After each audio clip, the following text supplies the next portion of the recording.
my name is Robert Gilligan, and I'm the Senior Technology Advisor for Amplified Lifestyles, which is the San Francisco Bay Area's probably largest locally owned and operated AV home technology company. I've been involved in this industry, since my 20s, so probably over 30 years at this point, in various degrees. And the technologies all overlap. So my history and my training was actually in, growing up outside of Philadelphia. I was involved in it was the rock and roll performance scene at that time. Bands like Bon Jovi and Cinderella and Skid Row and Britney Fox and Heaven's Edge and all of these bands were coming out of our local music scene. And I was the 15-year-old kid with my 15-year-old friends sneaking into these rock clubs to open up for a lot of these bands that went on to become household names. So that was an early education and introduction into things that I still use today, signal pathway design, audio system design, lighting system design, contract negotiation, dealing with a troublesome client is nothing compared to dealing with a bar owner in South Jersey. So that's well put. Yeah. And a lot of the performance anxiety that we all have when we're interviewing for new work is something that I've always, because I grew up on stage. So walking into an architect's office to do a lunch and learn, even at very, very large firms, it's all showtime, Yeah. So that part of the work that is, I think, very difficult for people in my industry that tend to be, engineering types. My role is often to play this interstitial translator between the really, really hardcore engineers that work behind the scenes at our company and our designing and building partners, our architects, interior designers, construction managers, lighting designers, mechanical engineers. These are all the people that, you work with people in my industry all the time. If there's not a creative and collaborative spark, it's not a very fun conversation. Yeah. You've got an AV nerd telling you that it must be like this because of some signal wave or some, bouncing frequency in a room. And while that's all true, we need to find creative ways to either mitigate the problems and if we're doing our job well, really creating very unique and wonderful spaces that meet the aesthetic criteria and the performance criteria, don't cost too much, and deliver clients something that adds value to their life rather than it being this really, really complicated, scary thing. So my role started back then, and my degree is in audio engineering. I'm supposed to be a recording studio engineer, but that's just not a job that pays very well, and certainly didn't in the early 90s when I moved from Philadelphia out to San Francisco, because the music scene was really happening here. Bands like Metallica, and Faith No More, and Flower SF, Brian Jonestown Massacre. These were the bands that were really making waves at that time. And I just loved the geography more than anything else. I moved out. Friends of friends owned a lighting production company called Impact Lighting, which is still very active in the Bay Area today.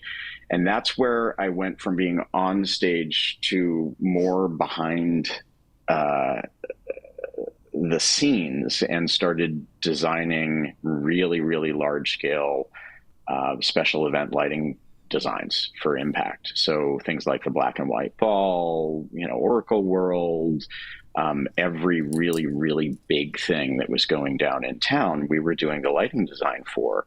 And at that time, I started working with a party planner named Stanley Gaddy.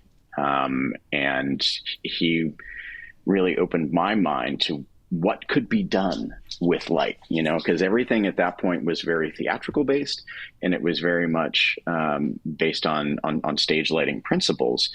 And that's where architectural lighting kind of opened up for me. And it was just really, really maximal. It's the best way that you can describe it. We would fly in $1 million worth of flowers from Ecuador the night before and build a truss rig inside of a tent in a billionaire's backyard in Atherton, fly in, Prince or Elton John to be the wedding band. I mean, these were the early days of these $1 million contracts that you could sign with major label artists to have them come and play your backyard party. And it was just amazing. And it was on one of those events down in Atherton that we were asked to tie in to the house sound system. Oh. And I kind of chuckled to myself. I was like, yeah, whatever. It was like a pair of car audio speakers in somebody's kitchen, because at that point, that's really what the industry was. And we ran our signal cables into this closet that was for all intents and purposes, one of the early stages of a server closet. And there was a rack of equipment, amplifiers and signal processors that looked exactly like a recording studio's rack. Wow. And that was when this light bulb went off. It's like, oh my God, people are doing this in their houses. Yeah. People are building recording studios. From a technical standpoint, it's the exact same stuff as a commercial recording studio, and they're building it into their house. This is awesome. And right around that same time, my wife and I had our first daughter, and the special event design world is definitely a bit of a young person sport. You're out super late at night, everything's happening around the weekends. Our relationship developed on, Mondays and Tuesdays. And we had this kind of strange bubble that we were in, because we were, the life was all happening Wednesday through Sunday until 2, 3, 4 in the morning. But with the birth of a child, that kind of schedule just wasn't going to work. And I sat down, did a lot of journaling. I had a spreadsheet, and I put down on a piece of paper digitally. Actually, I think I printed out a blank spreadsheet because I wanted to do it in pen and paper, and just wrote down what I was good at, the industries that I wanted to work in, the kind of clients I wanted to work through, because this was at the tail end of the web 1.0 bubble, the first .com bubble bursting. And what was left at the bottom of the page was that I wanted to work for and serve a market of ultra wealthy residential people that were unaffected by the larger economy. I wanted to work in AV home automation, which was this new technology that was coming in with data networking and a lot of the other technologies that I was just interested in at that time. And I wanted to work with creative people, and I wanted to build something, because we had been building these temporary structures and working for months and weeks to build, essentially a palace in the middle of Howard Street or in somebody's backyard, and it would last a day, and then it was all gone. It was all torn down, and our deadlines were firm. Showtime Saturday 7 p.m. no matter what, and we would stay up for days making sure that the gig would go off like that. So at that point, I just called around town. It was through Lutron. Interesting. I owe a debt of gratitude to the company Lutron. It was their website that at that point I was pretty much feeling like it was going to be a lighting design firm that I was going to go to work for. Cause that was, at that point, my actual job was lighting designer. And I called around to the different lighting design houses at the time. And then while on the Lutron website, there was a list of their dealers, and their dealers at that point for homework systems were just the AV integrators. They didn't sell it to electricians at that time. Like, this was brand new technology, and it was this burgeoning category of companies called AV integrators were the only ones that could sell and install and program a Lutron system. And the company at the top of the list in the San Francisco Bay Area was a company called Engineered Environments. And I just called Randy Stearns and said, hey, I want to work for your company. And he brought me in. I interviewed, and at the end of that first interview, and I was barely 30 years old at that point, he handed me the keys to his service division. And I still don't exactly understand the trust that he had in me, yeah, that was a trust fall, big time.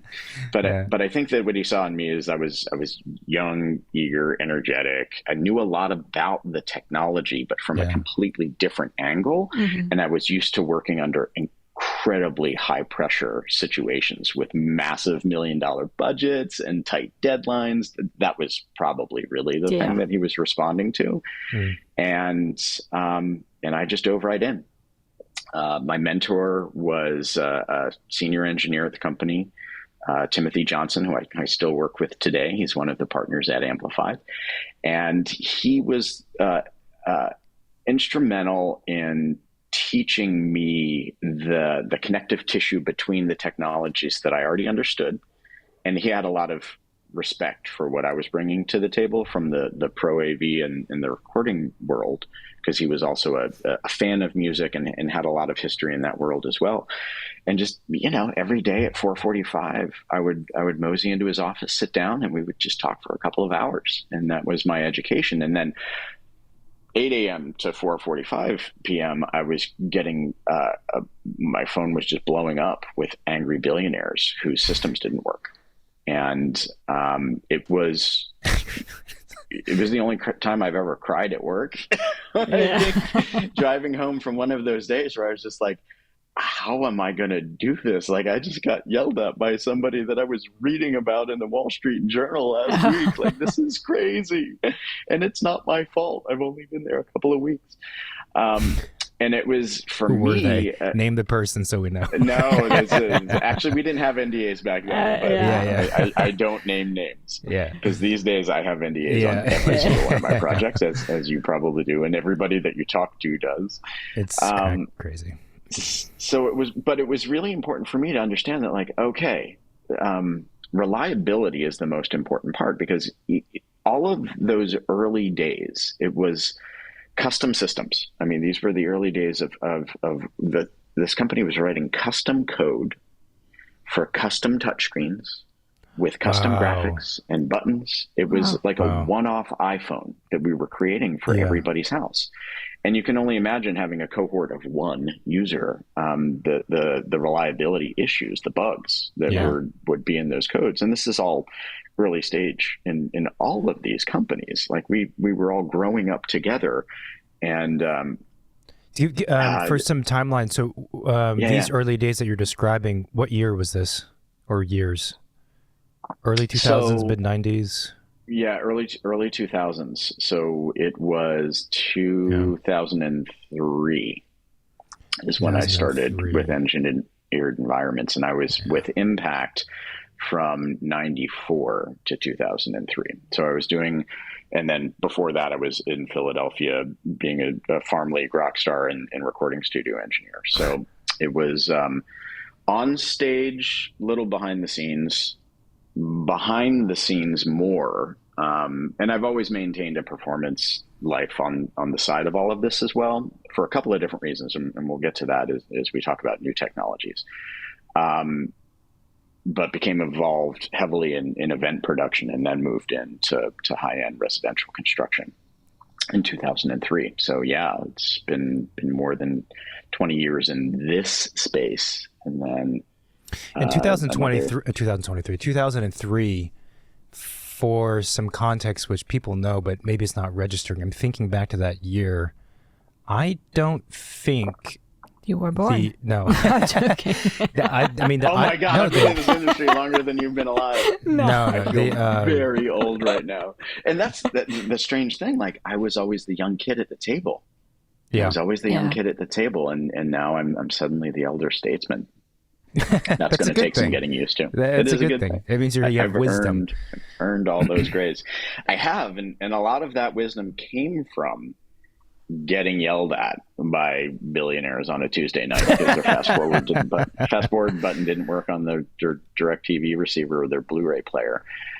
System reliability became the hallmark of what I was trying to do, because I was approaching the industry in a very different way. I had just been used to reliability, recording studios and live event production. Like, the pro AV world, the equipment just works. It really does. And if it doesn't work, It's because it's broken and you simply replace it and you have a spare. You know, it's just the way that we planned everything in that world. And coming into the early days of AV home automation, there was a lot of hobbyists that we had this expression that we would use to mock ourselves and our competitors in our industry, that we were practicing, we were learning how to shave on somebody else's face, meaning that we were using clients' finances and clients' desire to do something futuristic and new and cutting edge. And we were saying, sure, yeah, we can do that. And then we were going to go figure it out. And the manufacturers were completely complicit in all of this because they were marketing to us saying, oh yeah, we could totally do that. Yes, it's super reliable. And it was all bleeding edge for them as well. I mean, we were all just inventing this technology. And in those early days in Silicon Valley and in the early aughts, anything was possible. The amount of money that was flying around. I mean, the venture capital community had fully expanded at that point. And the kind of projects were, tens of millions of dollars back then. Yeah. And there was no industry standards for any of these technologies, really. There were a bunch of custom firms. There was Crestron and AMX, and then a bunch of also RANs behind that. And we were trying to figure out how to marry digital networking, which was really a new technology at that point. I mean, most of when I was getting involved in the industry, it was still all analog wiring. It was analog video and analog audio and switches and volume knobs and things of that sort. And the tying this all together with a computer brain and data networking between these different subsystems was all brand new. It was all brand new. And we were still communicating via serial data ports. I mean, it was like 1986 technology that had a super slick front end on the front. And it's taken 20 years for everything to kind of settle down and just have an app and just work. Well, I was going to say, in 2003, the iPhone didn't exist. I mean, It's kind of amazing to think, actually, it's only been 20 years, actually less than 20 years if we talk about the iPhone specifically, but how radically everything has shifted. iPhone didn't exist. iPad certainly did not exist, like for sure. Yeah. Everyone had BlackBerries. When the iPhone came out in probably 2007 or I don't know, something like that, it was radical. So you're talking about like pre-apps, pre-everything that we know now, pre-streaming TV. Like this was not that long ago, but long ago in terms of the technology change in households and houses. It's completely different. So I imagine although it was very stressful and you cried a few times on the way home, it must have been also extremely invigorating and just fun. It was the Wild West, it sounds like. Yeah. And cool. we were at the head of the pack too. I mean, engineered environments was renowned nationally. Randy Stearns and I would go to our national trade shows and we would train other experts in our industry. I created the first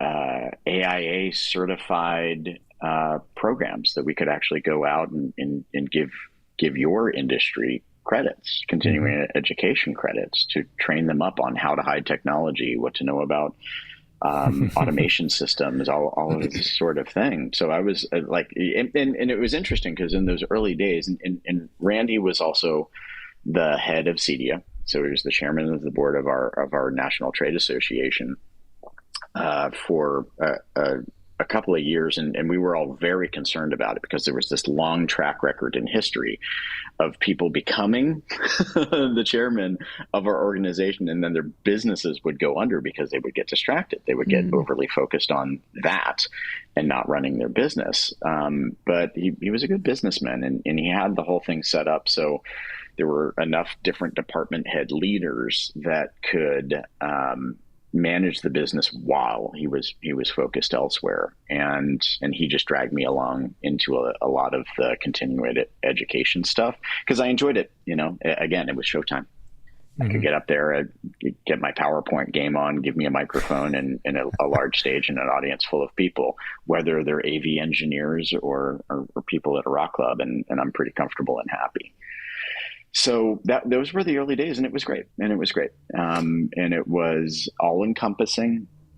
We were incredibly lucky that we had really, really heavy hitter Fortune 5, Fortune 10 clients that were able to, carry us through the 2008 recession that decimated our industry. Yeah. We just got loaded up with contracts right before that went down, and the clients were like, "Oh, sweet, yeah, of course we're going to continue to build. I'm not going to get a single change order for the next 3 years," and they didn't. So we were very, very fortunate within that. And then it was interesting that you talk about the mobile devices, because that was really what changed our industry for the better, I think. Prior to that, you really had to be a billionaire with a B to afford this technologies, because it was so custom, and the custom touchscreens and the custom user experiences were just a vital part of having this thing work. And there's a lot of what we marketed as well. Like, you can have a customized experience for just your house. We were using architectural floor plans and gussying them up to provide the user interfaces. So it was all floor plan based, which had some great connectivity, because these clients had been looking at architectural plans for the previous 5 years as they were developing the house. So it made sense for them. We learned quickly that guests, staff, family members, anybody else that hadn't been staring at the plans for 5 years were like, "What is this? Can I just have a list of rooms, please?" Yeah. and less buttons. That's fine. There's two things that really were watershed moments in our industry. And the first one was it's not the release of the iPhone, because that didn't have any other third-party apps. The release of the iPhone was very, very focused. But once it opened up to third-party apps, and really the iPad is what changed the game. A company called Savant came to market, and they just threw down the gauntlet, and they said, "We're not going to do a custom touchscreen." And they had been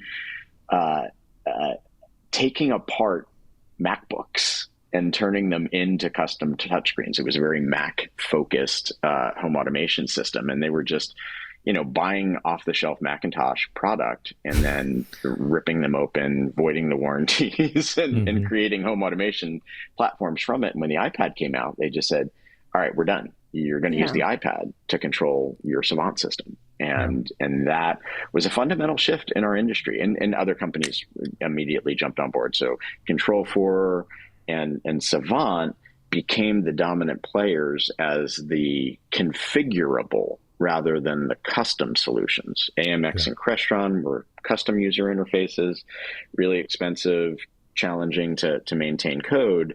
And then Savant and Control4 were these platforms where the code was written by professional software engineers, a bunch of them working for the manufacturer. And then the integrator was charged with, getting the room names right, making sure that all of the components worked. We were still doing a lot of the commissioning and programming, but it wasn't the underlying code. And the reliability increased at that point. Yeah. But we also lost control of it at that point. So when there were problems, when there were bugs in the system, or when, politics came into play, and these manufacturers, because they were also selling a competing technology, so they wouldn't write a control driver for this third party that was the industry standard, things got weird in a completely different way. And as a hardware manufacturer, they were young and scrappy, but, they had batteries in the remotes that would puff up and melt down, and the reliability issues came up in different ways. So there's always this frustration and this tension in our world between the functionality and the reliability and the simplicity, and then cost out there as well. And we still struggle with that today. When Apple, because we're also reliant upon Apple and Android for their platforms. Yeah. When they make a change, when they release a system update, they will pretty regularly break the functionality of third-party apps, because they don't give a huge heads up. Like you get a couple of weeks of beta to figure it out, but they'll release a security update. They'll plug a security hole and suddenly your Sonos system just doesn't work for 3 weeks as it goes through that vetting process of trying to get approved to be updated on the App Store again. So this is what we struggle with now. We don't get yelled at quite as much directly because they understand it's like, oh, it's just an Apple thing. I can't yell at Tim Cook. So you can try. But, you can try. But that's an interesting thing. So the obviously where technology is now generally is very, very different from the early 2000s. And everyone, as you said, we're so reliant on Mac and on Android. So is the way that houses are done now and what people expect, are you guys still using primarily hardware from Apple as the interface, or are there other companies now that are producing their own dedicated home management, let's call it, I guess, system, and then they're a full package deal? So Crestron still exists today, and you can buy Crestron touch panels, but Savant has come full circle and sells their own touchscreens as well that are just task-based. They only work, and really it's probably Android or some other tablet that's been deconstructed and just does one thing now. But it is primarily the challenge there has become the software updates that Apple has released that I was just describing. That's infuriated enough people enough times that they're just like, hey, I just want a touchscreen that does one thing. So we're coming a little full circle on that, but mostly what I'm seeing, and I know that I'm a huge proponent of this, we're just trying to hang more technology on the Lutron lighting keypad buttons because it doesn't need a screen. It doesn't need an app. There's muscle memory involved. You're going to have a lighting control on every surface of the house anyway. It's going to be there. And sometimes your phones need to charge. Sometimes it's in the charging dock. And I'm a huge proponent of not having a phone on you at all times. Like I don't sleep with it in my bedroom. It's downstairs on the other side of the house at night, just for my own mental health reasons, and that comes from, years and years of being woken up at 3 a.m. by a drunken client whose fast forward button didn't work on their Blu-ray player. But that leads to another general question, which is, like you said, how do you tie together all these different systems in a kind of simple manner that's a user-friendly manner and not convoluted and complicated? So how does that work now between all the different things? And also this comes, I just was reminded that we often have clients who are drawn to the idea of the quote smart home, right? And this term has been around for like a long time now, and I don't think it's ever really taken off. And I think also the phrase smart home promises a future or a vision that clients want, but I've never really seen executed in a real and convenient way. But anyway, so clients will be like, I want a smart home. I want to control everything from my phone. I'm like, I don't know. Do you though? Like you're still going to want like hard, like switches. Like, I don't want switches, just my phone. Like, I don't know if that's a good idea. Oh, no, that's a red flag. That's a red flag. And I've never allowed that to happen on a project. And I've really only seen it once or twice. And I admonish people that do that. You have to have, okay, so now we're going to get into core philosophy. And you might need to edit this back, and my apologies if I wander a little bit or go on to some tangents. So to answer your question about the different methodologies, it's really down to two, which is nice.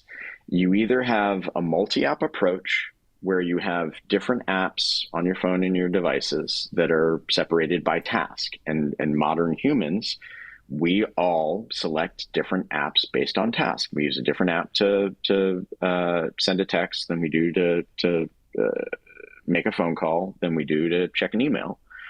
The same can be done for your audio, your lighting, your thermostats, things of that sort. So a simple folder on any of your mobile devices called Home Controls, and you've got 5 or 6 or 7 different apps that you just select based on task, is a way that works for a lot of our clients.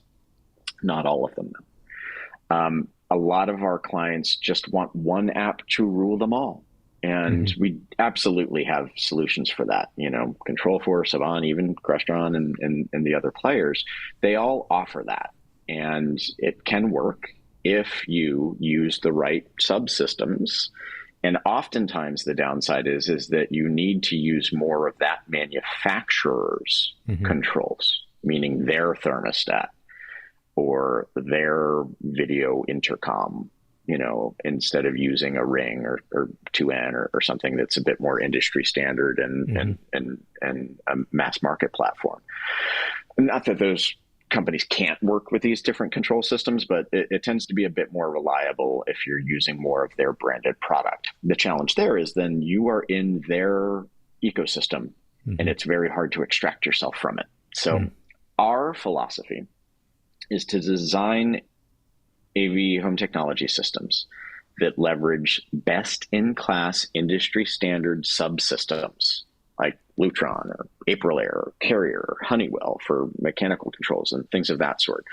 And then the client has the ability, so best-in-class subsystems for all of the different disciplines that have manufacturer-supported apps that are also best-in-class, but also, and this is an important also, have an open, I'm going to get a little nerdy, API or the ability to communicate natively with any of the overlay control systems. This enables our clients to have their cake, eat it too, change their minds, and develop the system as their needs change. Because you've probably experienced this in your practices, in that you're working directly with a client and it's no longer gender specific like it used to be. The guy would be focused on the AV home technologies. That is absolutely flipped. Most of my clients are women now, because they, and this is where sexism comes into play, they end up being the first line of defense for,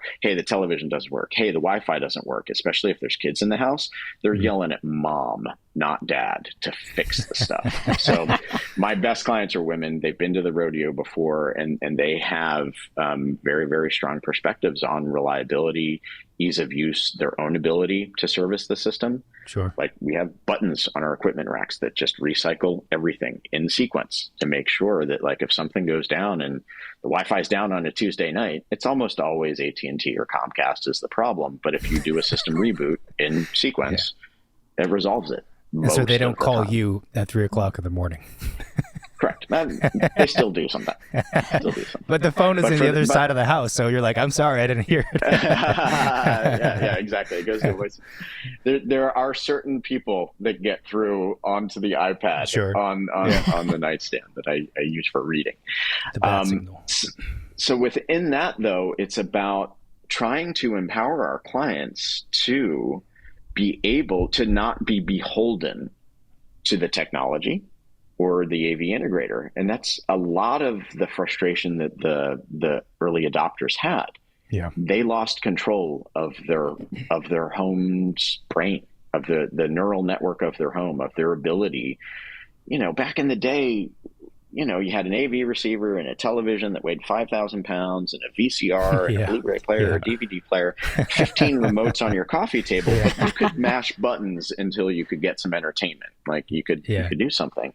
Once we remotely located all of these devices in a system closet, 400 feet away from your primary suite, and you only get an hour a week to actually sit down and watch a movie because you're busy running a global empire and the television doesn't work, you will throw that remote out the window, off the balcony, into the pool, down the canyon. We've had clients do all of these things. I was going to say, those are very specific examples. No, and they are very specific, and they have all occurred because it's an absolute failure of us when the client goes to have some quality entertainment, either with their family or solo, and the system doesn't work. So again, just laser focused on reliability, and that's one of the things that more of a multi-app approach allows for. So the overlay control system is great. It is very, very convenient to have one app or a single button that can then go do a bunch of different things. Like it's funny, we talk about smart homes and all of this sort of thing. The primary use cases or the primary benefit for most of us, myself included, and full disclosure, I've got a full automation system in my house. It's all on, all off. I just want to press a button at night and make sure that all the lights go out, the thermostat sets down. If I left any audio zones on in the house as I've moved around the house, that they turn themselves off, the TVs turn off.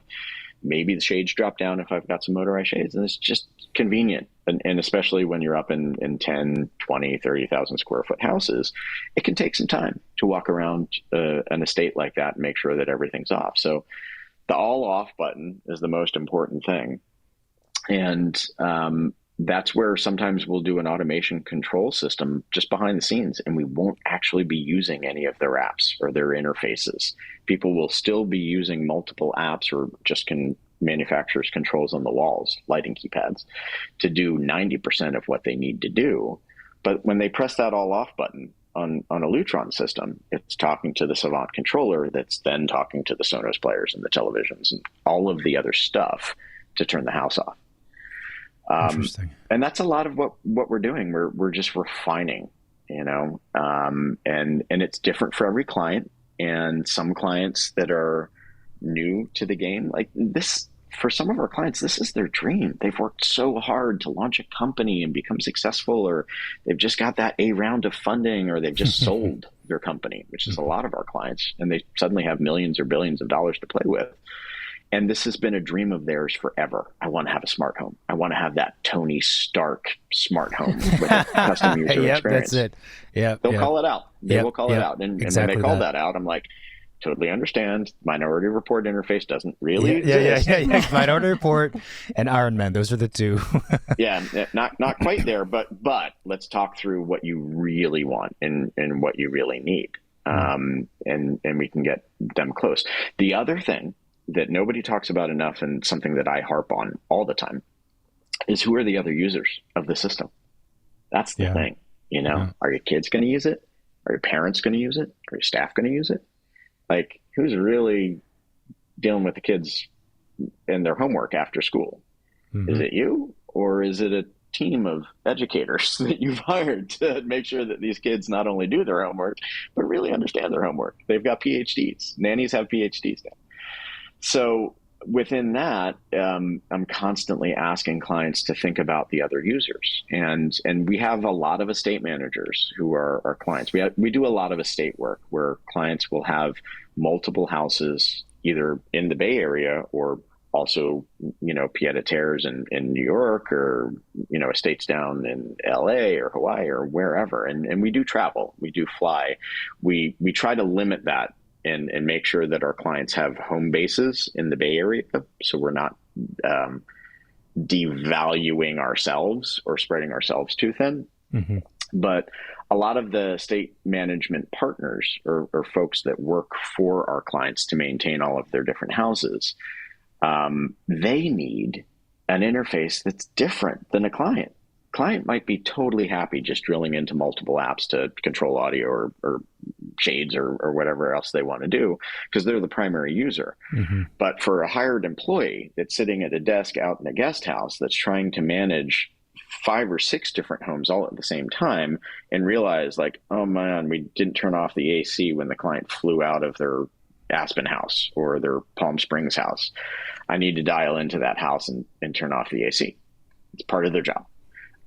And a lot of what we're doing with the kind of old school overlay control system work is actually targeted for a business use case. We're solving a problem for the employees of our clients that are trying to manage multiple homes all at the same time from a single location.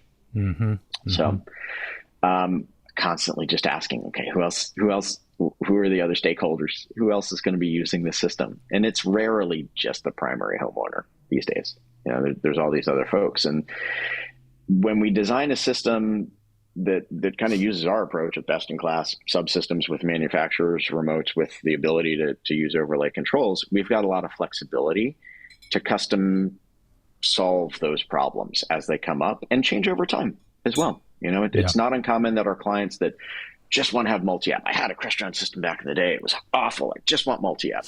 And we go for multi-app, and then they're like 2 or 3 months after they move in the house, like, hey, can we please tie the lighting control system in with my remote control in the theater? Like, I really don't like standing up and walking over to the lighting keypad on the wall.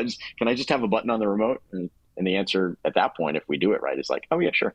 Do that remotely. Okay, done. Press the blue button, turns off the lights.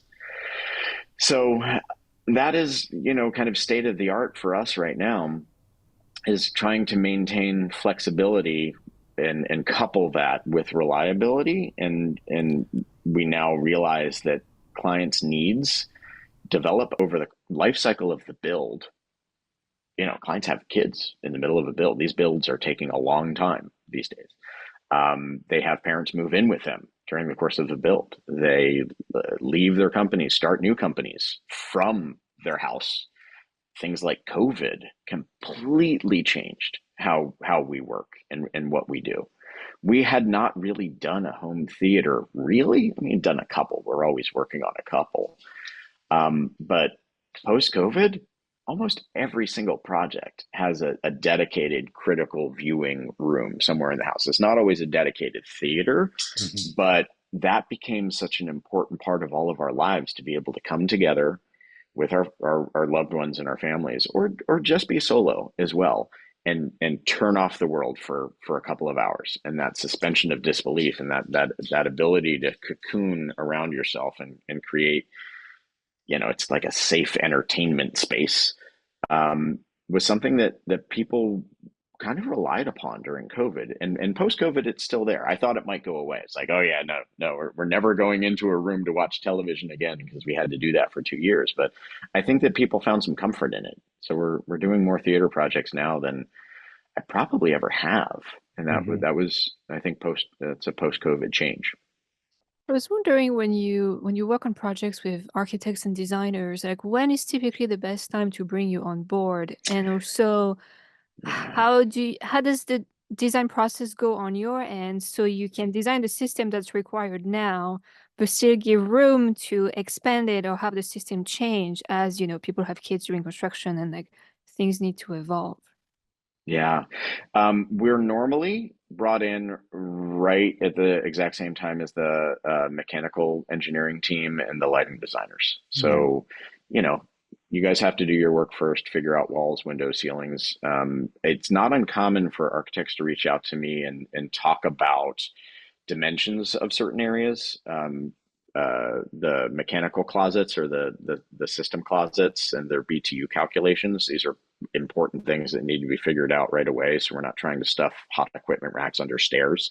And then if there is a dedicated theater or something like that, just the basic dimensions of the room make a huge difference in the performance of the room. No squares. It's got to be a rectangle. So Square theater. oh, Oh, actually, this is What about a circle? not to interject, but a small question Also in that challenging. is, Yeah. so for the theaters, do you guys do the audio consulting, like the performance of the No, we audio? partner with dedicated acousticians for that Yeah, work, acoustics, because yeah, right. it's a Yeah. lot of floating point mathematics, and Yeah. there are reasonable, like you can run a gamut between some consultants that are also like selling the acoustic panels and the stretch fabric systems and seats. And they have a loss leader service and doing the acoustic design, and they're excellent, and they're very, very low cost, to more dedicated theater design firms like Paradise and others that we work with a lot, that really do that deep dive and work for a year with the design team to build an amazing room, up to like the Keith Yates and the Tony Gramanis of the world, that you'll spend $250,000 or $500,000 just on the design of the theater. It will be sonically perfect, but that's not for every client. That's for a client that price is no option. They love this stuff. They want to spend $2 million on their theater. Then you go to those kinds of companies, and we've worked with them all, and we love working with them. We learn a lot. We're focused on the electronics of those systems. those companies are focused on the construction of the room. And it's often a fully isolated room within a room. And there's a lot of detailed drawings that need to come with that. You need to have neoprene pucks separating all of your joists. You need to have the RC channel drops.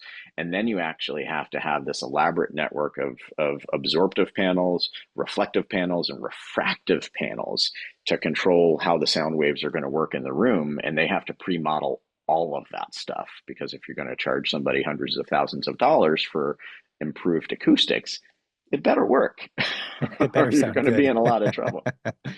So yeah, we've got great partnerships with all of those companies, but we tend to be focused on the electronics part of it, Mhm. and partner with other specialists for the detailed acoustic work. And I'm So a huge believer, like, don't do a theater without one, and yeah, know that you can get those services at different price points that fit the budget of your project. Don't build a theater and just let an AV integrator throw some speakers and a projector up on the ceiling, with a little pinata stick coming down from it. Like, you want the projector either in a soffit or in the room behind. The noise floor of those rooms is important, because yeah, what we're trying to do is, again, going back to my life on stage. It's the suspension of disbelief. You need to forget that you're in a room surrounded by this technology, and you just want to focus on what's on screen. yep, So yep. So I interjected. So as far as you working with designers and architects and collaborating, you're brought on at around the same time as the mechanical folks, which makes sense. How and else lighting does the designers, and lighting lighting designers designers? are, I mean, because I used to be one, they're often my favorite people. We speak the same language, we understand things in a similar way. We care about aesthetics a lot. We care about technology a lot. But they are coming. That's the perfect time to bring us in, right? When you bring in the lighting designer, Gotcha. Okay. because so much of what we do is in the ceiling these days, and the lighting fixtures that you select really dictate the kind of speakers that we use in ceilings these days as well.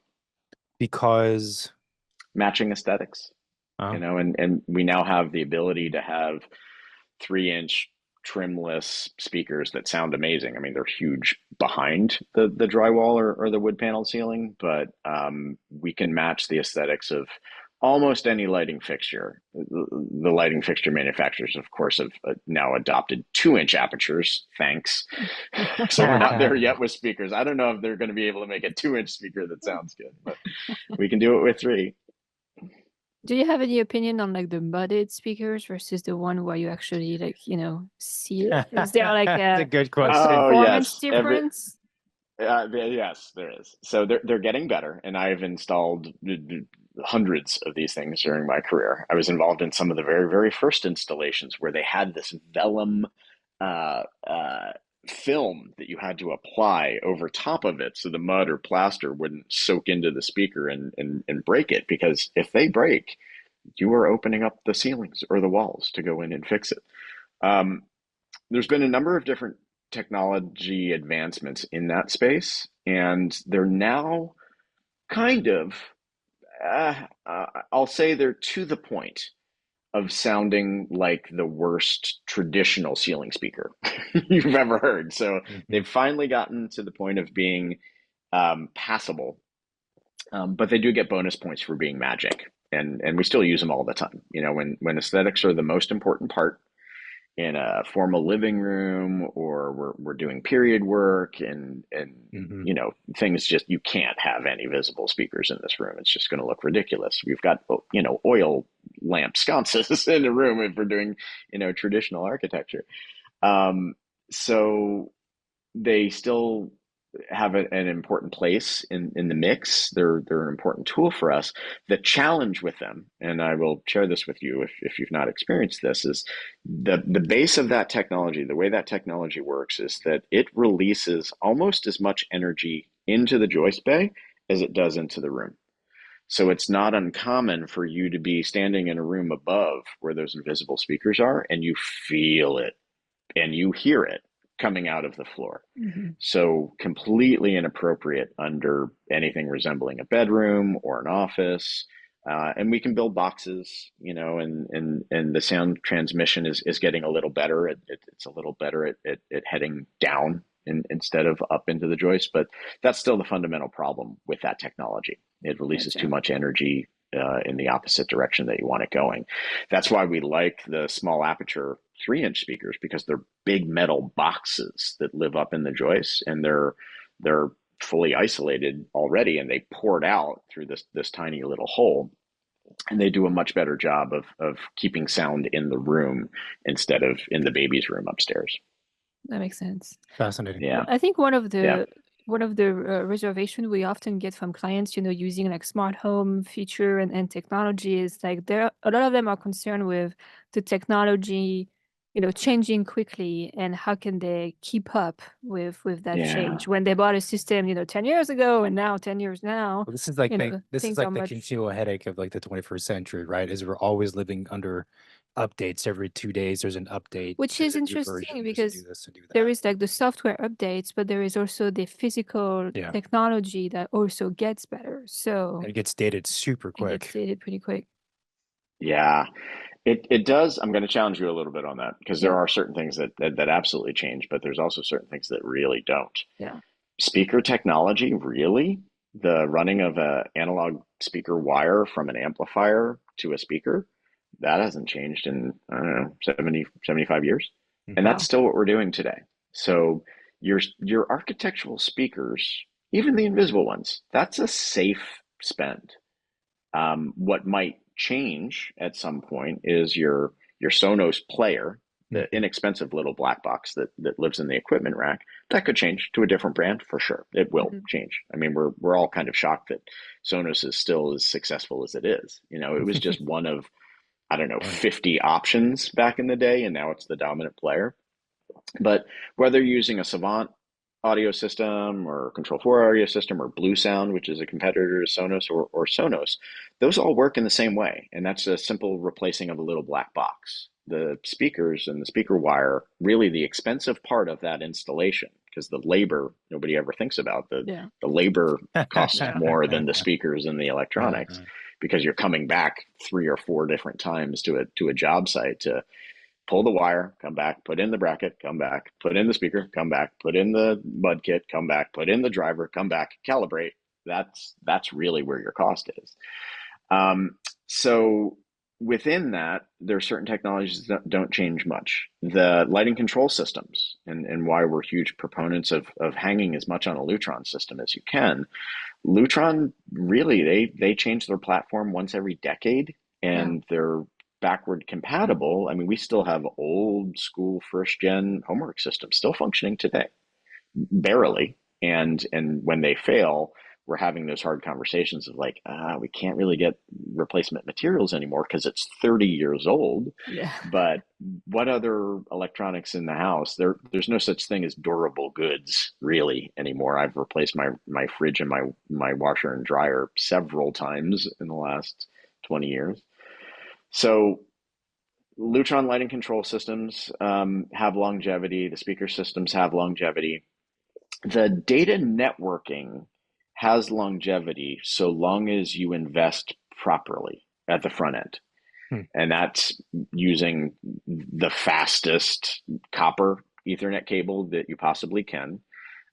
Pulling fiber optic cables between the important locations is something that we do and is important because it gives us the flexibility. So 10, 15, 20 years from now, we know that we can get fast connectivity between point A and point B. And it doesn't cost a ton. The fiber optic termination is what costs money. The actual cable itself is cheap. So we do a lot of unterminated fiber and have been in our systems for decades. And it's really saved our butts when we go back in 20 years later and try to do a system upgrade for a client. And we see a piece of dark fiber there. And we're just like, oh, yeah, sweet. We can do whatever you want, you know? So that's good. Certain technologies are absolutely going to change, and I always just try to be very upfront about that. Like, hey, Yeah. your control system, don't overspend on that thing. You're going to swap that out in 6 years. It's just Mhm. like your computer. It's just Yeah. like your MacBook. We don't hold on to our MacBooks for 10 years, and our control system processors are going to need to change. And any iPads that we put in walls, which I don't recommend putting iPads in walls, Uh, if you use your iPads on tabletop stands, that is a really easy thing to swap out an iPad without, digging open your wall, or worse, getting an iPad stuck in a wall because, its battery expands. We've had that happen too. So a lot of it is expectation setting. Some of these things are really just almost disposable technology Yeah. costs, the same Mhm. way that we go through phones and laptop computers quickly, and we just need to be prepared for that. But some of this technology, it's going to stick around for a long time. Video is the other thing that's challenging, and that's expensive, although so much cheaper these days. That is one of those technologies that just continues to change. I was counting them up a couple of weeks ago. Somebody asked me how many different video cable technologies had I seen in my industry, and it was like 13 or 14 different cables that I've had to manage through, Whoa. in my time in this industry. And the most important thing that you can do to future proof your house is make sure that you have an empty, flexible conduit between wherever the Dude, brain of the system is yeah. and your television locations, primary office. Oftentimes, we're doing this to Wi Fi access point locations now, too. Mm. Um, Empty conduit with a string in it. That's the most future proof thing that you can do. Yeah. And if you've got crawl spaces or attic spaces, planning for changing wiring needs or planning for changing technology needs over time doesn't cost much of anything. It's maybe a 2 hour conversation some point during the design phase to make sure that, like, okay, 15 years from now, because this is going to be my forever house that's going to last 100 years, because I know you're all designing 100-year homes now. If I want to change something, how am I going to do it? And just a little bit of pre-visualization and planning makes that easy. So it's not as daunting as it needs to be. But in the old days, it was pretty bad, because you're spending $250,000 on your custom Crestron system, and then 5 or 6 years later, it's really bad, and your friends are all laughing at you because it's so slow and pokey, and look what I can do on my iPhone.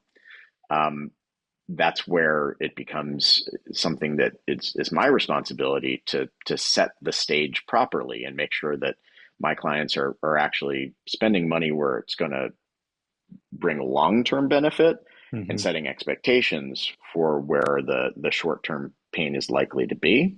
And we just try not to overspend there unless they really want to. Some of our clients have unlimited budgets and they just want to play with whatever is the best thing today, and Sure. they're totally fine with swapping it out 5 years from now. They'll want to swap it out 5 years from now for whatever is the best, coolest thing in 5 years. Do you guys have, I would imagine that the challenges you face with um, updating systems and the like in the future is a little bit less challenging than if we can. I'm thinking of like HVAC systems as comparison, because it's all, and I'm also thinking in terms of like modern and contemporary houses. That the challenge with those is that there's no space. The architects never leave enough space for HVAC. But I imagine for AV, that's less of an issue as long as we're running that conduit that you mentioned that allows for future cables to be pulled. Yeah, we fight Like, pretty hard to create some rack space in a conditioned area. I mean, the BTU calculations they can get pretty intense. If you're gotcha. having a party and you've got a bunch of amplifiers, you've got everything, centralized in an equipment rack somewhere in a mechanical room in the basement. Each one of those racks, and some of our systems have 3 or 4 different racks because we're trying to control 40 different zones of audio, both inside and out. We haven't really talked about outside, technologies, but that's a huge part of what we do. And the interface between indoor and outdoor living is a huge part of the California lifestyle. Um, the that's like 4,000 BTU for each one of those racks. So that is definitely a nice small split system just for the server room is a really, really good idea. It's money well spent. And then you've got some room to grow. And you've just got one space in the house that you allocate. It's like, okay, this is the house's brain. That's really the best way I can describe it. It's the neural network. It's your spine and all of your nerves in your brain. It needs to live somewhere. And if you give it a good central space where all of those nerves can stretch out and listen and and project sound, and we've got our security cameras and our access control systems and our Wi-Fi and shade control and lighting control. It's a lot.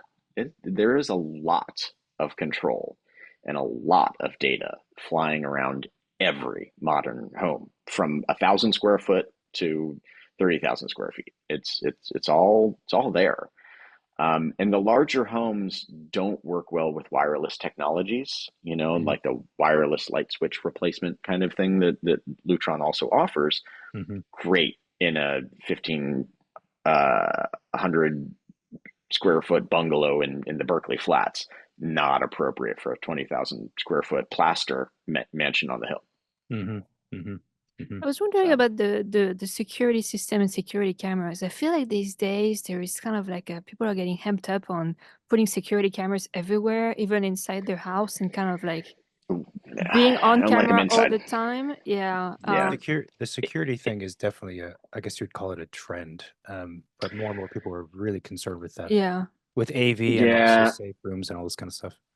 Yeah, I was just interviewed by Forbes a couple of weeks ago on this topic. So, I really good friends with a security consulting group called Bastion Projects, and I did some work for them, helping them navigate through, because what happened in our industry with the transition from proprietary wiring to all network-based wiring happened in the security industry like 10 years later. And I worked for Bastion for several months, helping them navigate through that. And they're just a great security consulting firm, with no disrespect to some of the major players like Gavin DeBecker and others that are very, very focused on everything that can possibly go wrong and staffing security officers with earpieces and Uzis and guard dogs and all that kind of stuff. A lot of our clients actually require that kind of security because the threats are real. Um, but Bastion always took a very pragmatic approach and did deep dive uh, risk analysis first. Like they would cyber stalk the heck out of their clients to figure out, like, okay, how much information can really be learned about you online? Do people know where you live? Do people know where your kids go to school? All of this stuff. And then they would design thoughtful mitigation of that risk, leveraging technology wherever possible. And I'm very proud of the work that I did for them, trying to make clients be safe, most importantly, feel safe, which is really what people are mostly spending on, and sometimes get manipulated into doing way too much, and not making it feel like it's Fort Knox. Yeah. There needs to be enough surveillance for a bad guy to make a different life decision, because crooks, they notice all of these technologies. And as they're casing potential targets, if they see sensors and cameras and in all of the right spaces, they're not going to take that risk. They're like, okay, that's a good security system. The chances of me getting caught and having my face or some other part of me recognizable is too high. I'm simply going to go to the house next door and try to steal something from that house. So there's that delicate nature. So it needs to be enough for the bad guys to notice it, but not so much that your guests or your mom will notice it when they come over for a dinner party. Right. And that's the challenge, and that's what we try to do. And it, it that's actually kind of fun in a weird way, because you're talking about the true need. You're talking about aesthetics. You're talking about performance. You're talking about risk. It's all a very low likelihood. That's the other thing that I learned from my time at Bastion. I mean, there's like a 1% chance that any of us, any human at any level, is going to get into some kind of weird altercation with another human being. Much the crimes are normally because somebody leaves their garage door open and somebody just grabs a bicycle or whatever they can because the garage door's open. It's a very, very low likelihood. So when we're Yeah. doing a lot of the security risk mitigation, we're just trying to be thoughtful and just constantly reminding ourselves and everybody else, like, okay, probability of this is low, probability of this is low, probability of this is low. Where does this stop making sense? Or where does it create more anxiety? Where does it lower the quality of life rather than that feeling of safety elevates your quality of life? But for some of our clients, they've had very, very real experiences, and they just need more to feel safe because they've been through some stuff that none of us can truly understand because we haven't been through it.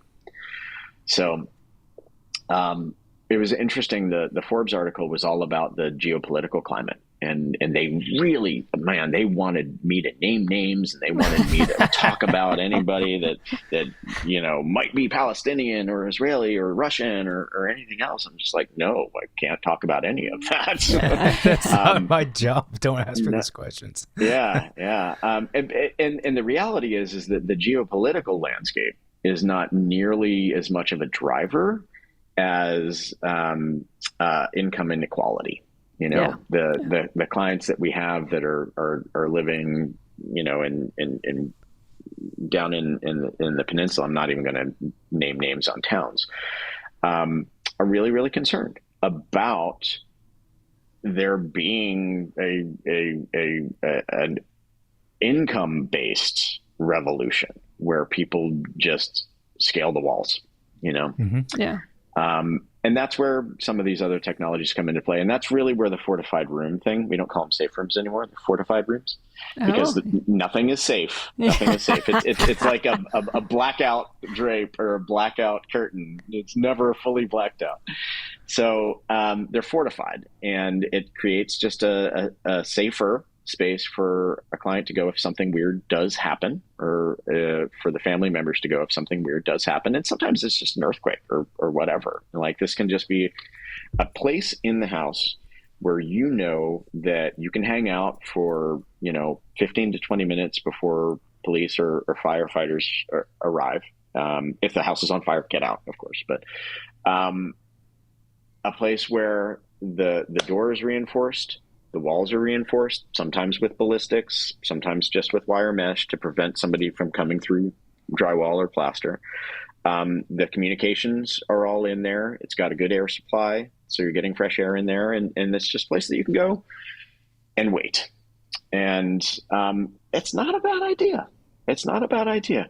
I don't have one in my house, but if I were building new, I would do it in a closet, because you don't need to go nuts. It's just a beefier door and a data drop and an extra vent and maybe some chicken coop wire, just like we used to put on plaster that you put around the room to make sure that you just know that you've got a space that you can go if you need to.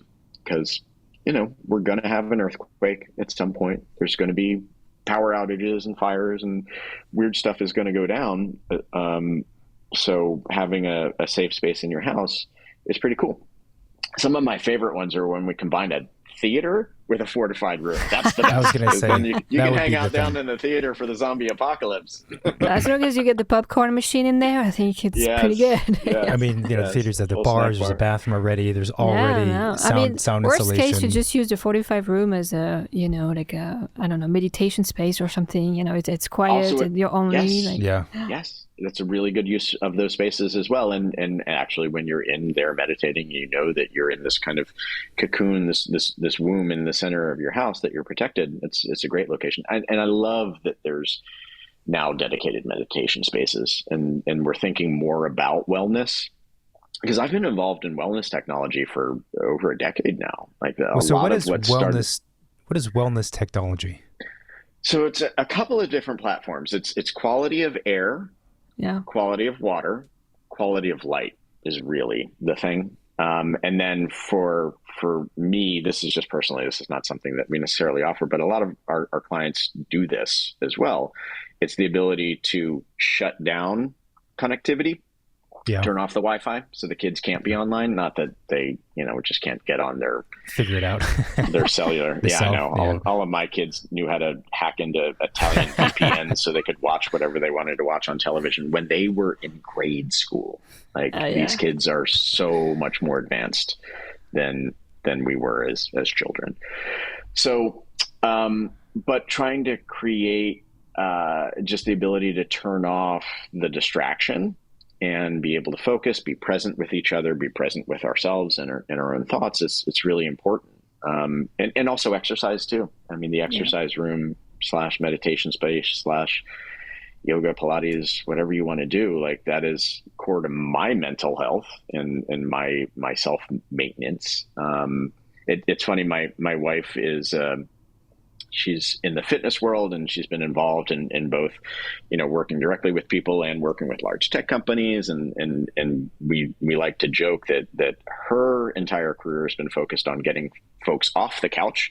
My entire career is being able to enable clients to never have to leave the couch and do it all from their phone or from their app. So I'm coming around to her way of thinking about the world, and really trying to make sure that we're designing great spaces for that kind of work. I love designing audio for workout spaces, because you can really kick out the jams in a space like that, and have some great performance that actually helps, like it helps motivate you, but also. And the lighting too. Mm. And the lighting and the quality of light is where we've been doing a lot of our focus in this wellness space. It's the tunable white lighting fixtures and the circadian rhythm based lighting fixtures. Mm-hmm. In Lutron's world, it's called Ketra. They bought a company called Ketra that was based out of Austin, Texas, that would have lighting that could change the color temperature throughout the day as the sun changed its color temperature, and it helps to invigorate you, and then it helps to calm you down at night, as it's naturally triggering humans' natural circadian rhythms. I got to do a deep dive with this when I had COVID a couple of years ago. I got COVID on a job site, and it just so happened that Lutron sent out a test kit with all of this new Ketra stuff. So those were the early days of COVID. So I was sequestered in my primary suite. Everybody else stayed downstairs, and I was just stuck upstairs. And I just got a chance to really do a deep dive with all this Ketra stuff for 2 weeks while I was isolated. And it got to figure out exactly what my color temperatures were, like exactly the Kelvin temperature that I liked at the low end of the range and the high end of the range. And it was very, very different than what came stock. I was like drilling down the difference between, 1350 and 1400 was a huge difference between me feeling good and me feeling like, oh, I hate that. Amazing. So it is a very, very subjective thing, and it's different for every human. And as we're designing systems for our clients, again, I'm coming back to that question of like, okay, who else needs to weigh in on this? Because your favorite color temperatures are not necessarily going to work for your significant other, or your kids, or your mom, or your staff, or any of these other folks. So we need to have different controls and different buttons for different people, maybe. So. Yeah, we have internal debate about the 27 or the 3000 Kelvin in-house. Yeah, so. Yeah. And now even the cheapest LED fixtures that you get at Home Depot have the little dip switches, so you're able to select them. So this technology, it's very real, and it's available at any price point, and that's where a lot of our wellness focus is. The other side of it, it's mostly a mechanical system play or benefit. It's having really, really good scrubbers for air quality. I mean, thank goodness that we haven't had the fire seasons that we've historically had for the last 7 years. It was getting really bad. I mean, I had air purifiers in every single room of my house, and I was running the central air system to use those scrubbers too. Asthma concerns, and clients were irritated by a lot of that stuff. And there was a lot of, I'm a little fuzzy on it, MERV 13 or 15. It gets smaller particulates as you go down, right? So the air quality systems were getting more robust, and a company called Delos, which was involved in a bunch of commercial wellness technologies, started coming into the high-end residential space, and they were providing air quality sensors that could be integrated into the home automation system. So you'd have a few sensors around the house where it made sense, and then it could read the air quality, and if there were too many particulates, it would just start running the air circulation systems to improve the air quality in the house. And they also had water sensors and a couple of other things. Again, nothing that we would sell or install. This was all stuff that plumbers or mechanical people would do, but we would provide data connections to their controllers and end up talking about the technology a lot because it was new and beneficial. It was helpful for people. The one weird thing that we learned is if anybody has a gas stove, the just turning on your gas stove and cooking at night totally sets off all the sensors and makes people a little paranoid about the air quality whenever they're cooking. So we had to turn a few sensors off because clients were just like, I don't need to know. And I'm not moving to an induction stove. Thank you very much.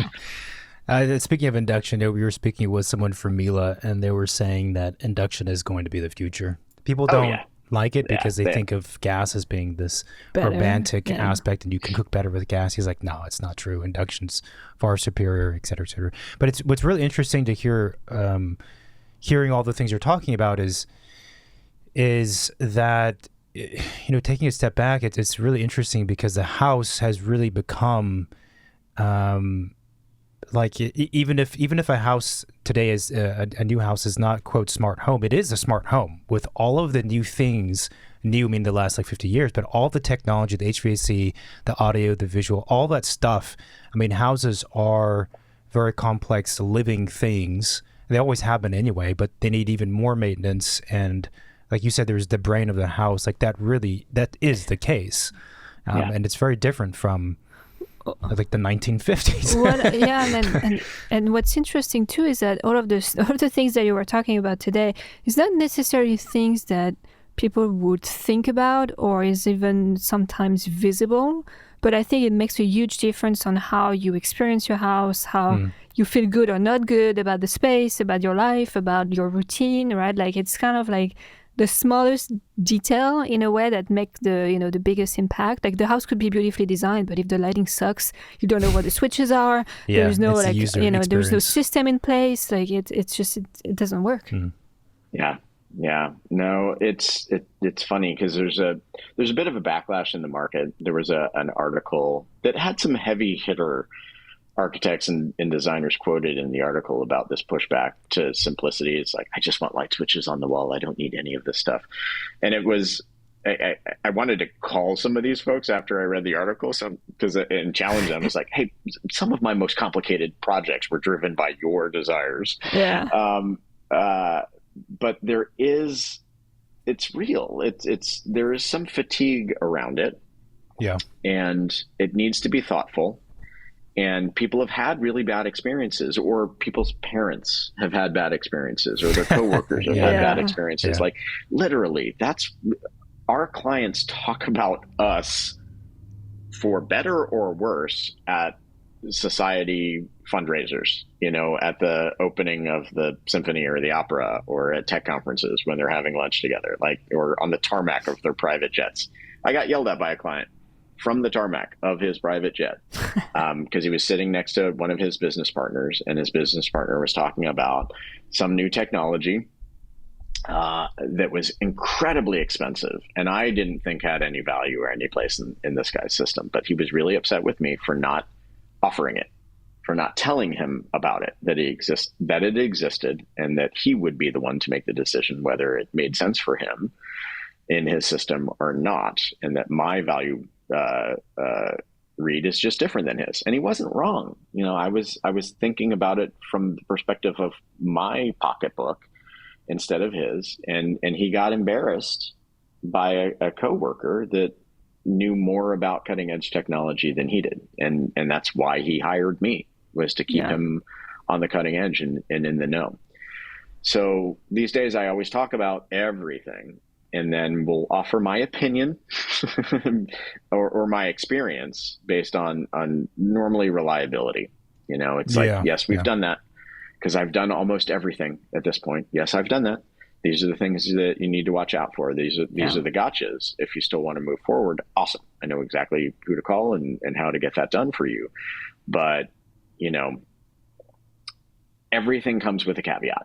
Everything comes with a challenge. There is no benefit to any of this technology without a price to be paid. And sometimes it's just financial. It's just like ridiculously expensive, but it's perfect.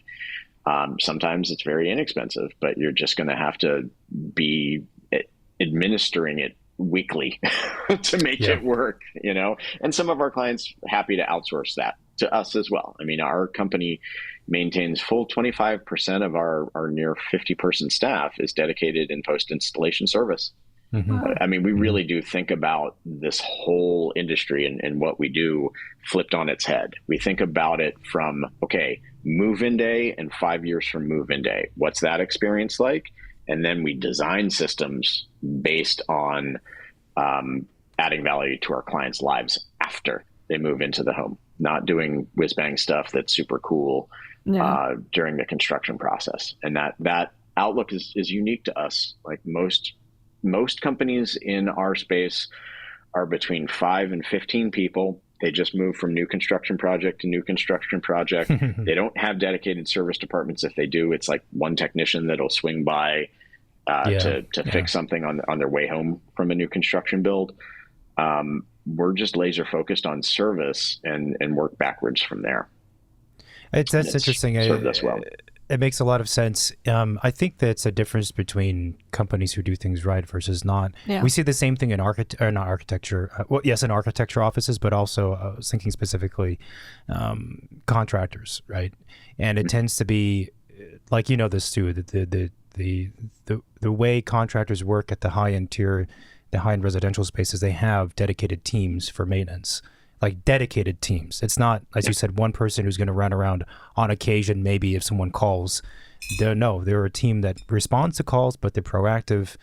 And also, I think that level of service or that outlook, it doesn't have to be exclusive for the people who have $1 billion either. It's just a matter of kind of thinking things through. The final question I have for you is... And how much... we're almost out of time, because I've got some questions for you, too. Okay. Well, so the final question I had was, what is the future of AV? Okay, smart question. Houses? Is it Minority Report? Just say it's Minority Report, and we can end, and we'll be happy. Yeah. No, I mean that would all be such a complicated interface. People would have to learn like how to move hands, and they'd have to have gloves or whatever.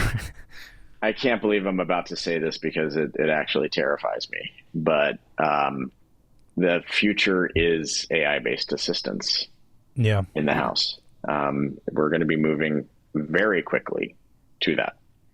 We could have this conversation in 5 years, and the likelihood of us talking about apps, buttons on the wall, or other stuff, there's still going to be buttons on the wall. I will die on that hill to make sure that there's buttons on the wall. At least the on-off button for sure. Yeah, you need physical controls for when everything else shuts down. But we're already seeing there's a company called Josh AI that's in our space, and they've been around for a while, and it's they're well funded. They made a bunch of money in different industries, and then came into the market, and have been trying to create a more conversational voice automation system that had better security. So it wasn't all just based in the cloud and having your data sold to the highest bidder for advertising the way that, Amazon or Google might do. And it's getting really good. I mean, I got a demo at our last trade show, and we still don't lead with this stuff because it was never quite ready for prime time, but it's really close now. Unfortunately, their timing is a little bit of a challenge because Chat GPT, OpenAI, Google, Apple, Facebook, Meta, Amazon, everybody's going to be coming for the same space, where you simply speak aloud, hey, I'd like to listen to Frank Sinatra, bring the lights down to 30%. I need flour at the store. Please order that. And, the front tree looks a little dried out. Can we run the irrigation system? And you're literally communicating like that. And then the AI parses out the actual tasks that it needs to do. And either through a centralized control system or just directly to the different best-in-class industry subsystems, communicates those tasks directly to it. I think that's where we're headed, because from my standpoint, besides writing college essays or cleaning up my professional emails, that's really where AI can actually add some benefit. Machines talking to machines. When it all goes horribly wrong and it, cranks up my heating and cooling system to the point that it breaks and starts flashing all my lights and calls the cops and swats me, through my own security system, that's when the whole system breaks down and we enter into the future dystopia. But before we get there, that's probably where our industry is going to be focused for the next little bit. The other thing in my world that's been happening a lot is very, very large scale video. And it's funny, and I alluded to this earlier, the pro AV world comes home to my world all the time. The tunable white lighting fixture thing that we've been talking about, that all started as stage lighting. People moved to LEDs and then everybody just looked bad on stage. So they had to figure out a way to clean up the Kelvin temperatures to make people look more natural on stage. And that 512 DMX technology came into residential lighting fixtures. The Jumbotron that we're all used to seeing is turned into these massive video walls at Taylor Swift or Beyonce shows. That technology is now coming home, and we have clients filling complete walls in their house with video tiles, the exact same technology that's being used on stage. And that's the family room TV. They're massive, 20-foot wide, hundreds of thousands of dollars. Don't look great when they're off because you see all the little tiles. But, watching a football game or having an Oscar party or just watching Game of Thrones on something that literally fills your entire wall is pretty amazing. Yeah. So we're doing a lot of that style work right now. And then indoor outdoor living is something that we've always been really focused on. We're just seeing it take off more. I mean, we've always done it, but we've got televisions popping up out of the ground now, next to barbecue areas outside, things folding down out of trellises. The outdoor audio can just sound better than anything that's happening inside the house because you're not dealing with all of the reflections in the walls. So, there's always going to be something new. Television resolution is going to be continuing to increase. I mean, we're at 4K right now, humans see at 8K. So that march will continue until we've got full 8K televisions and 8K content, because we've had 8K TVs for a couple of years now, but until Apple comes out with their Apple TV 8K, which they will, it's a chicken and the egg situation at this point. And that march will continue until we have holographic smell-o-vision. I've been joking about holographic smell-o-vision my entire career. Still don't have it, but I'm waiting for teleportation personally. So I'm hoping somebody's working on that. But some of these things might take a little bit of time. A little bit more time. It's interesting. Teleportation, not so much, because it's we can certainly break all of our atoms down. It's the restructuring of the atoms that's the tricky part. I'm optimistic. All right, no, but they can teleport atoms. But yeah, you're right. You might come back as a blob specific. or something. Exactly. Come back as an octopus, which wouldn't be bad. I love octopus. So the one thing that we are seeing, though, is this video wall technology. As the prices come down, what will be happening probably sooner rather than later is something akin to a bit of a holodeck. So, take your traditional dedicated either rec room or dedicated theater. Instead of just having video on one surface of the room, you're taking it to the sidewalls above, maybe below. So it's kind of like having a VR experience, but without the dorky headset and bumping into your coffee table. So, but that's still, decades away before we get there. But yeah, the Star Trek holodeck is likely to show up just because so many people in the industry have been influenced by that. It's funny what we all grow up watching in sci-fi has a funny way of becoming real, 20 or 30 years later. That's an interesting point. That's an interesting point. Yeah. And especially for sure, the folks who have made it and they come from a tech background already. Yeah. Yeah. That's an interesting point. They're willing to invest that. So let's end that saying, at some point, yes, you will have your Minority Report interface. I can almost guarantee it, because somebody grew up watching the Minority Report. Yeah. Their earliest tech memory. That's awesome.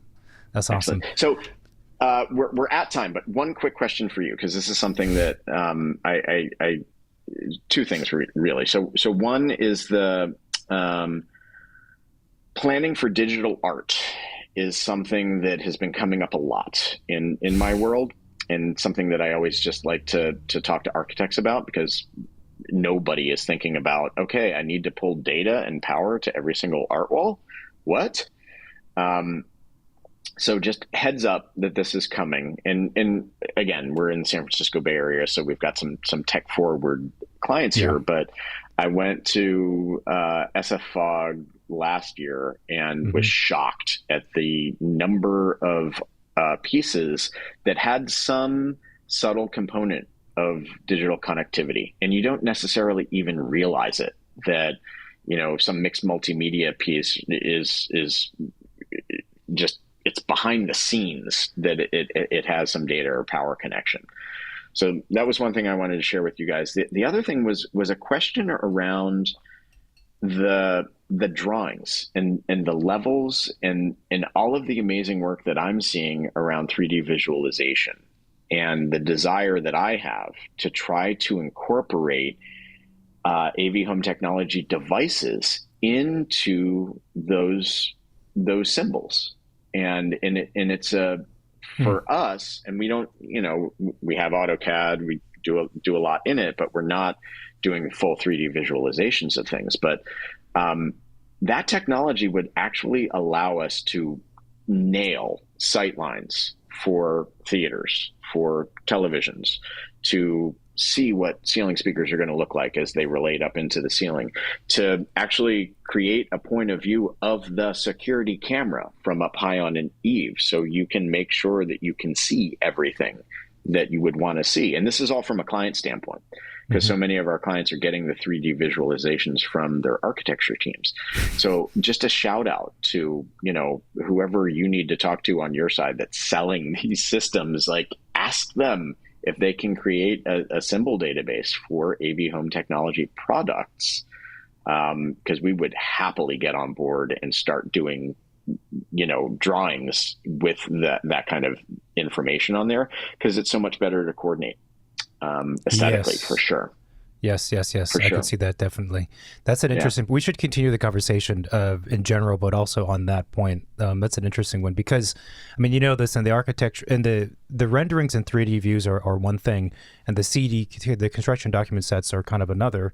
And in the construction document sets, lighting and RCPs have been around for forever. That's part of it. But a lot of times, the AV component of a house is kind of sort of just listed, but it's not really figured out to the degree of everything else, including like lighting as an example, or HVAC. And yeah, we also believe in coordinated RCPs for sure. And it's extra billable hours for you guys. And we always push for it. Like, we do our own sets of drawings, but that's used for wire tags and things of that sort. It has to be coordinated by the architect, because there's, 5 different trades that are up in the ceiling. Yeah. And we're definitely in line on the philosophy of, if we can sort the stuff out during the drawing phases and the planning phases, it's always it's way better. People don't necessarily believe it, but it's better. It is. I will help your industry fight that good fight. Sounds good. One more. We've added one more to our army. Yes. And then lastly, and this is just a suggestion / I just want to state this for the record. All architects should stop putting safes on the drawings. Don't show the safe in the master closet. Put it somewhere else, and don't show it on any drawing. drawings. Something different. It's a hidden. It's the refrigerator, candy box, or exactly. This is the super secret safe no one knows about, except for the hundreds of people who have looked at the documents. I can't tell you the number of times, like, the draconian NDAs I've signed to get project data, and then somebody sends over a set of plans, and it's like, the Rolex safe is listed, and hundreds of people are now seeing exactly where the expensive stuff is. That is a funny, but it's a legitimate point, for sure. It is. Robert, thank you so much for making the time on a Friday. I had a great time. Yeah, this was a lot of fun. Thank you so much. Let's really keep talking. But thank you. Thank you. Awesome. Have a great weekend. Hi, everyone. Thanks for watching this video on YouTube. If you like what we're doing, then please support our show by hitting that subscribe button. You can also find us on most of the social media, Facebook, Twitter, and Instagram. We're mostly on Instagram. And you can reach out to the hotline, 213-222-6950. You can send a text message or leave a voicemail if you have any reaction to this recording, any questions you might have, or guest suggestion. Feel free to send it our way. Cool. Thank you for watching, and see you next week. Thanks. Bye-bye.